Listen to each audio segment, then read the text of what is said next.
Welcome to AK cyber news. Fake PhonePe app cyber నేరగాళ్ల సరికొత్త plan. నకిలీ phone pay app ను అడ్డం పెట్టుకొని వ్యాపారస్తులను అమాయక ప్రజలను మోసం చేస్తున్న సైబర్ కేటుగాళ్లు. లిక్విడ్ క్యాష్ లేదు, ఫోన్ పే చేస్తా అంటూ నమ్మబలికి ఫోన్ కు నగదు పంపించినట్లు రుజువు చూపిస్తారు.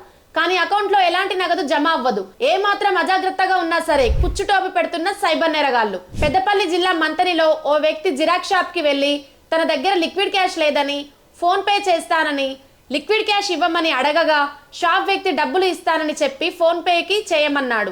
ఆ వ్యక్తి నకిలీ ఫోన్ పే యాప్ ద్వారా నగదు చెల్లించి డబ్బులు చెల్లించినట్లు జిరాక్స్ షాప్ వ్యక్తికి ఫోన్లో చూపించాడు. కానీ అతడి అకౌంట్లోకి మాత్రం డబ్బులు రాలేదు. అనుమానం వచ్చిన జిరాక్స్ షాప్ ఓనర్ ఆ వ్యక్తి ఫోన్ తీసుకొని నకిలీ ఫోన్ పే ద్వారా నగదు చెల్లించినట్లు గుర్తించాడు. ఫేక్ ఫోన్ పే యాప్ పట్ల జాగ్రత్తగా ఉండాలంటూ పోలీసులు సూచిస్తున్నారు. AK cyber news 24/7 cyber crime news channel.